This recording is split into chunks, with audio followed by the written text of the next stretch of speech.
Magandang araw sa ang panig kayo naroroon sa mundo. Annyeonghaseyo. Konnichiwa. Ni hao. Ako po ulit si Terry, aka the Pinay Crime Investigator. Let's get right into today's true crime story.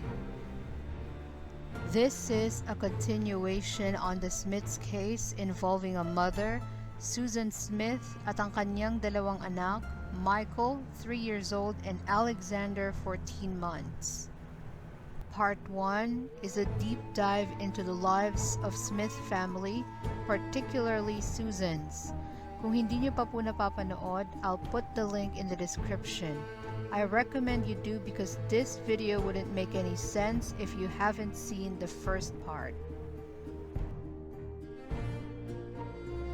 The crime took place in a small town in Union, South Carolina, kaya't nang lumabas ang balita tungkol sa pagdukot sa dalawang bata, hindi makapaniwala ang lahat na a violent crime could have occurred in a little town described by citizens as a God-fearing, law-abiding place. Sa mga unang araw ng paghahanap sa mga bata, the whole town banded together to help support Susan during this difficult time. Nagsabit sila ng yellow ribbons sa kani-kanilang mga pinto as a sign of hope that the two little boys would soon be found.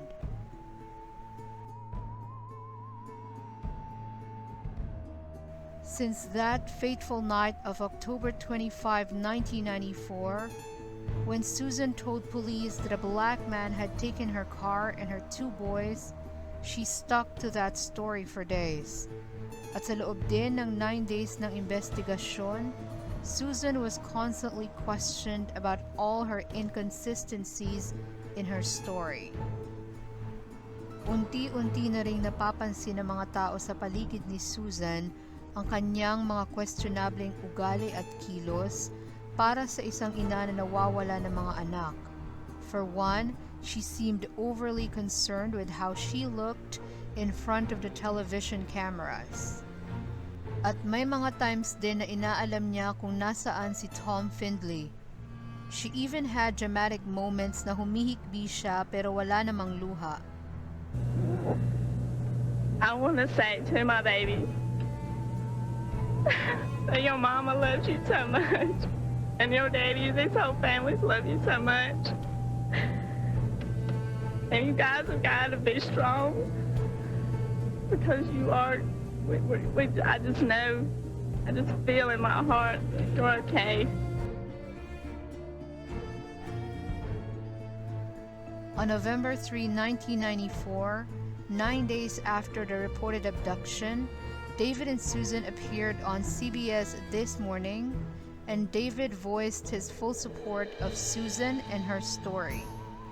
Pagkatapos ng interview, pinabalik si Susan sa police station for another interrogation. This time, however, the town sheriff John Wells, who's also the lead investigator in the case, direkta niyang sinabi kay Susan na hindi siya naniniwala sa kwento nito. Pinaliwanag niya yung tungkol sa traffic lights staying green and other discrepancies in her story. Nang biglang Susan asked Sheriff Wells to pray with her at bigla rin siyang umiyak at sinabing hiyang-hiya siya sa nagawa niya. It all started at around 8 p.m. Isinakay ni Susan ang nakapaang sina Michael and Alexander sa kanyang kotse, strapped them in their car, and began driving. She drove to John D. Long Lake and drove onto a ramp, got out of the car, put the car in drive, released the brake, and watched as her car, with her children sleeping in the back seat, plunged into the lake at unti-unting lumubog sa tubig. According to Susan, ang balak niya nung una patayin ang kanyang sarili kasama ang kanyang mga anak.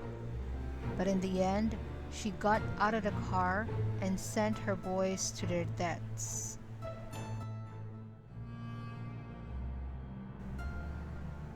Bago i-announce sa public ang naging confession ni Susan, gusto ng authorities na mahanap muna yung katawan ni Michael and Alexander. Actually, nagkaroon na ng unang search sa John D. Long Lake pero hindi nila nakita yung car ni Susan. But after her confession, idinitali niya ang exact distance ng kotse kung saan ito lumutang bago lumubog.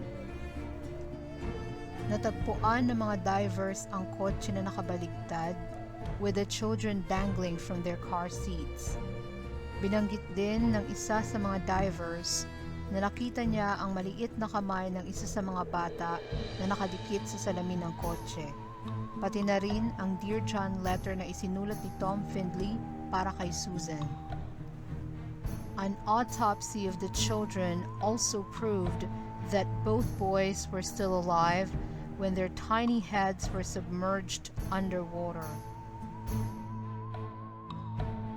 She needs a psychiatrist. She needs something worse than that. I've never heard anything like this.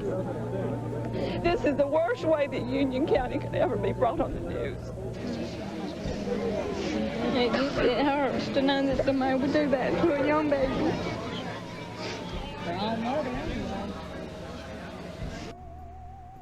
Nung malaman ng mga tao ang naging confession ni Susan, the reaction was intense and furious.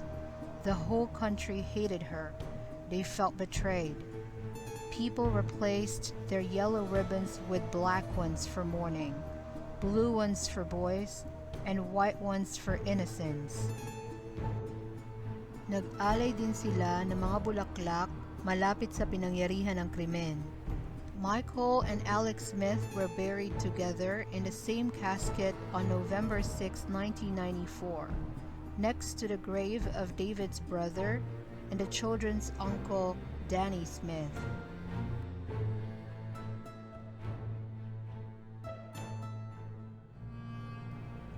During her trial, her defense tried to present her as a woman with a troubled past na nalaman natin sa Part 1.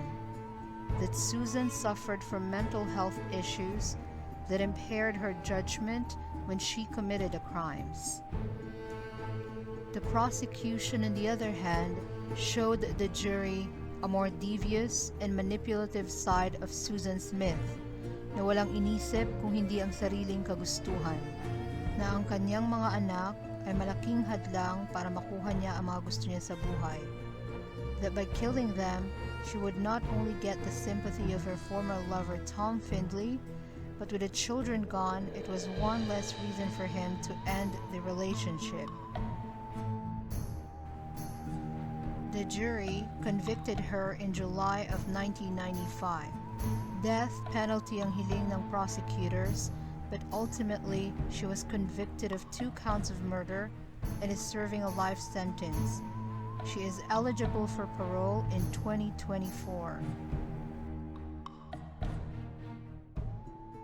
I am one of the many who believe that Susan's motivation for killing her children was her greed and ambition to be with this young, wealthy man who didn't want children.